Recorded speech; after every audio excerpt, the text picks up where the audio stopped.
Hello everybody, Ben Woodruff here, and in today's video I am going to be talking about an unexpected granary that I stumbled across in a very accessible place, yet people go past it all the time and don't even know exists, including me. I can't tell you how many times I've passed this and not even known it existed. Before I jump in though, if you could hit subscribe, it very much helps me keep this channel up and going, so I very much appreciate that.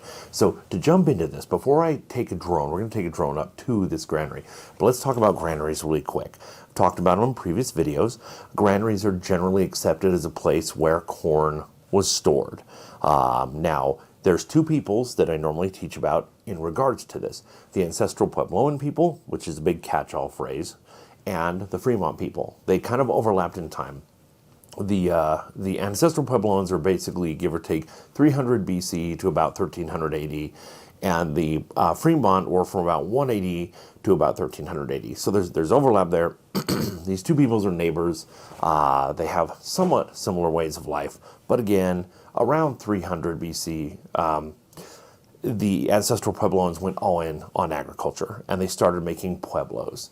And the Fremont lived in pit houses. The Ancestral Puebloan people used to live in pit houses, but then they changed to pueblos. We don't know all the reasons why. Now, both of these peoples grew corn. It was far more important to the Ancestral Puebloan people, whereas more of a supplementary thing for the Fremont. Both of these people had granaries where they stored this corn. Some of the descendants of the Fremont have told us that the Fremont granaries that we find were actually prayer offerings. That's disputed, but it's definitely a possibility. But we see a big difference. So in the case of Ancestral Puebloan granaries, normally they are pretty elaborate. They could be, just kind of like a little kind of a bin. Some of the time it can be like in a little alcove. There's one that's very famous that I love to visit that everybody thinks, if you see pictures of it, that it's dwellings, but it's not. It's just a small granary.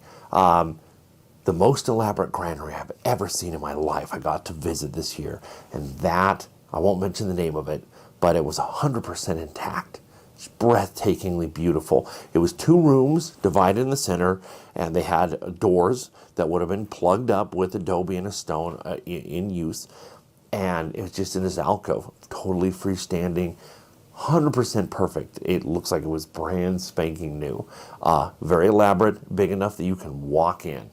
Well, by comparison, the Fremont granaries are far smaller. I got a drone here and fly up to one of the Fremont one's in 9 Mile Canyon. In this particular granary, it's way up on the cliffs, which again, some of the descendants have told us that's because these are prayer offerings. But at the same time, it makes it very inaccessible, and it's a good way to protect your precious dried corn so that you can survive the winter. Fremont granaries across the board are always not as elaborate or as fancy as the Ancestral Puebloan granaries. They're always smaller, and they're always on cliffs, and they always seem to be quite a bit smaller.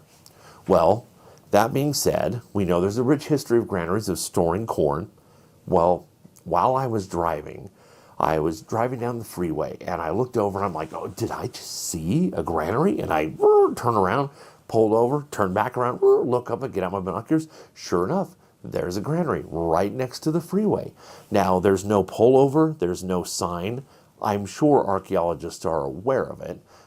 This whole area, in this Four Corners area, it seems like every canyon has a granary, but I just thought it was so neat that I've driven on this road countless times and have never even noticed this. So I thought, you know what, let's take a drone and let's go ahead and let's fly up to it and see. Let's take a close look at it. This particular river valley that we're passing through, that has this freeway going through it now, is quite lush for being the desert. There's a lot of pinyon pine trees that have pine nuts, there's ponderosa pines, and there's also junipers. These are all very useful trees, and you can see down where there's sort of yellow and bright green, that's cottonwoods following the river flow. So you also have water. But if we turn around, there is this cliff face that would have been a major thoroughfare. You can see my truck there, the war pony, the mighty war pony.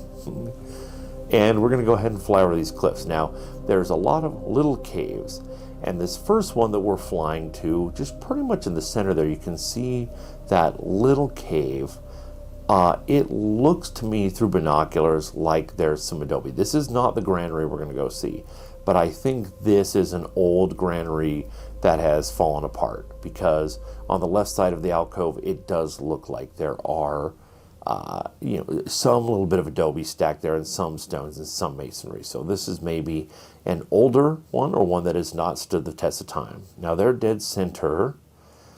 It's hard flying when you have this much of a reflective stone and you're just looking through a little screen. It's hard to find. But we're going to be on the left here. If you can see that square a little to the left and center, that is the granary. And we're going to get up close to it in just a moment.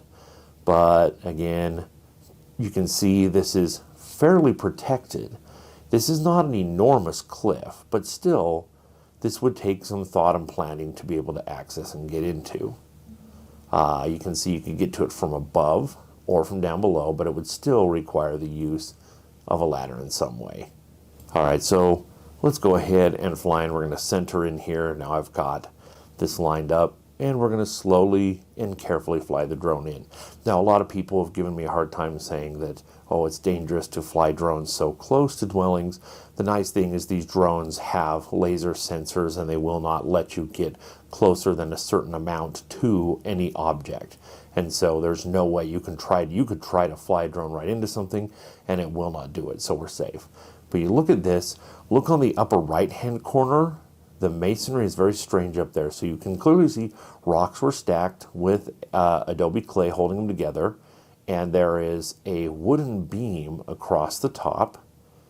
And again, some of that masonry in the upper right is kind of tricky, kind of different than what I've seen.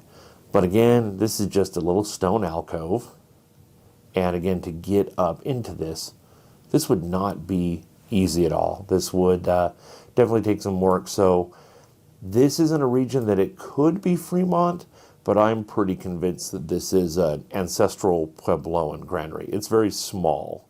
So pulling out here, flying away, you can see, if you just squint your eyes even a tiny bit, it immediately blends in.